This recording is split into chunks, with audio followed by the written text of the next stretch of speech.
সুপ্রভাত। সুপ্রভাত আমার ছোট্ট ছোট বন্ধুরা, তোমরা সকলে কেমন আছো? কি হলো গো, কাঁদছো কেন? এমা তোমার হাত কেটে গেছে? আচ্ছা আচ্ছা, ঠিক আছে ঠিক কি আছে, বলো, বসো কি বসো লাগবে বসো। বলো? আচ্ছা অরিত্রী, যাও তো আমাদের কিচেন গার্ডেন থেকে যে গাঁদা ফুলটা হয়ে আছে সেই আরে কি গাঁদা ফুলের লাগবে বলবে? পাতাটা একটু আমার কাছে নিয়ে এসো তো। এই ওর আচ্ছা। খুব রক্ত বেরোচ্ছে, তাড়াতাড়ি নিয়ে এসো, যাও যাও যাও। হ্যাঁ, বেশ, এই তো নিয়ে এসেছো, খুব ভালো। এটাকে রোগড়ে এবার ওর ওই কাটার জায়গাটায় দিয়ে দাও বলো তো। চলো। দেখো কি হয়। জ্বালা ওটা করছে? হ্যাঁ, একটু জ্বালা করুক, দেখো তো। রক্তটা বন্ধ হলো? আচ্ছা বেশ, এখন একটু ভালো লাগছে তো? তুমি চেপে ধরো কেমন। আচ্ছা বসো বসো বসো। আচ্ছা বলো তো, আমাদের যে হাত পা কেটে যায় তখন আমরা কি দিই? মলম দিই, তাই না? আচ্ছা আগেকার দিনে জানো তো, এরকম মলম টলম কিছু ছিল না, কিন্তু আমাদের দাদু ঠাকুমারা কিনে এরকম দিয়েছে খেলতে গাছের হবে। পাতা দিয়ে, অর্থাৎ আর ভেষজ মামা, উপায়ে কিন্তু আমাদের ওটা চিকিৎসা নিয়ে হতো আনো। জানো। এবং তখন কিন্তু মানুষ চোখগুলো খুব বুঝে দেবে। ভালোভাবে এই ভেষজ জিনিসগুলো ব্যবহার করে অনেক উপকার পেত। আজকে আমরা জানবো এই ভেষজ জিনিস, অর্থাৎ গাছের এসব কোন কোন গাছ দিয়ে আমাদের কি কি জিনিস তৈরি হয়। ঠিক আছে, সবাই তাহলে চুপ করে বসো। এবার বসো, রক্ত বন্ধ হয়ে গেছে, বেশ চুপ করে বসো। আচ্ছা, হ্যাঁ, রহিম কি বলছো? তোমার দাদু একটা পাতা খায়, কি পাতা খায় গো? ও, নয়নতারা গাছের পাতা খায়। হ্যাঁ, কেন খায় জানো না? আমি বলে দিচ্ছি নয়নতারা গাছের পাতা কিসের কাজে লাগে। আচ্ছা দেখো তো, আমাদের কিন্তু পাতা যে হয়, সব রকমের পাতা কিন্তু আকার আকৃতি গুলো বিভিন্ন রকমের হয়, তাই না? এই যেমন আমাদের সবাইকে দেখতে এক রকমের নয়, আলাদা। আবার আমাদের কারোর হাত ছোট, কারোর হাত বড়, তাই না? সে পাল্টানোর এই যে লোক না। আমাদের আঙুলগুলোও যেমন এক রকমের নয়, সেরকম গাছের পাতাগুলোও কিন্তু অনেক রকমের দেখতে হয়। কোনো পাতা ছোট হয়, কোনো পাতা লম্বা হয়, কোনো পাতা চ্যাপ্টা হয়, আবার কলা গাছের পাতা এই বড় বড় হয়, তাই না? আচ্ছা, এইবার এই সমস্ত গাছের পাতাগুলো কি কি কাজে লাগে আমরা জানবো। এবার কিন্তু সব গাছের পাতা কাজে লাগে না। আচ্ছা বলো তো, আমরা শাক খাই না? হ্যাঁ, কি কি শাক খাই গো? পালং শাক খাই, লাউ শাক খাই। বেশ, এই তো তোমরা জানো তো, খাও তো শাক, খাও কিন্তু খুব উপকারী, তোমরা খাবে। আচ্ছা, আমরা কি ঘাস খাই? হ্যাঁ, আমরা ঘাস খাই না, কারণ এটি আমাদের হজম হয় না। কিন্তু ঘাস কে খায়, কে বলবে বলো তো? হ্যাঁ, ঠিক বলেছো, ছাগল খায়। আচ্ছা বেশ, এই তো তোমরা কি সুন্দর লক্ষ্য করেছো। আচ্ছা থানকুনি, আমাকে কি বললে যে নয়নতারা গাছের পাতা? এই যে নয়নতারা গাছের পাতা আমাদের সুগার কন্ট্রোল করে। আমাদের না, চিনি যারা খুব বেশি খায় তাদের একটা রোগ হয়, সেই রোগটা আমাদের আটকাতে এই নয়নতারা গাছের পাতা খুবই উপকারী।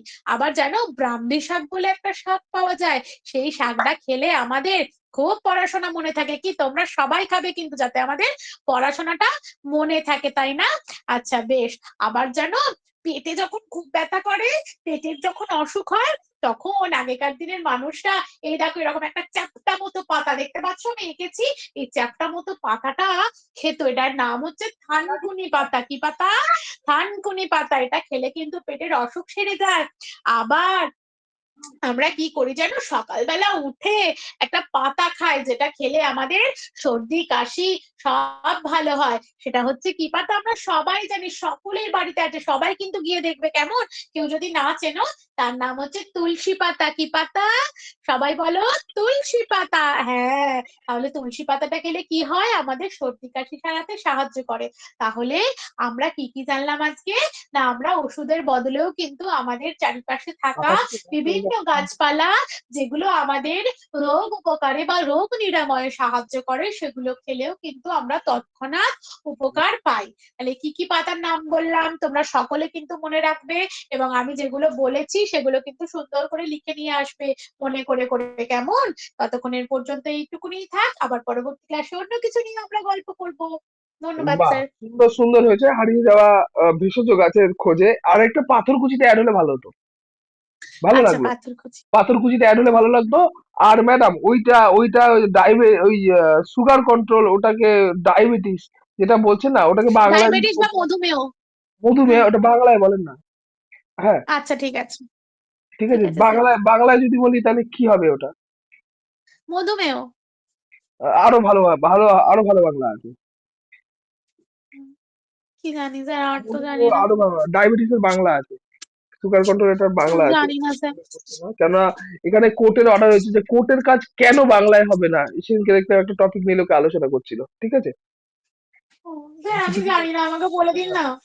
সুগার মানে হচ্ছে ডায়াবেটিস, তো মধুমেহ হয়। এবার ব্যাপারটা হচ্ছে চিনি বেড়ে গেলে একটা কি ভালো একটা নাম আছে জানেন তো বাংলায়, আমার মনে পড়ছে না, মনে পড়লে বলতে পারবো। ও আচ্ছা আচ্ছা, ঠিক আছে, এগুলো লিখো তাড়াতাড়ি মধু কুইকলি। মধু কি একটা আছে। মধুমেহ, ওই যে মধু মধুমেহ মানে এরকম বললাম। হ্যাঁ মধুমেহ না, আরো একটা ভালো নাম আছে মানে এই রোগটার, সুগার কন্ট্রোলটা বাংলা একটু দেখেন তো, আমার মনে পড়ছে না, আচ্ছা মনে পড়লে বলছি। ঠিক আছে। স্যার, মোটামুটি ঠিকঠাক বলেছি তো? হ্যাঁ হ্যাঁ ঠিক আছে, দারুণ হয়েছে। পাহাড় অঞ্চলের স্যার মানুষের একটা টপিক জীবিকা। দিন স্যার। পাহাড় অঞ্চলের মানুষের জীবিকা। আচ্ছা বেশ।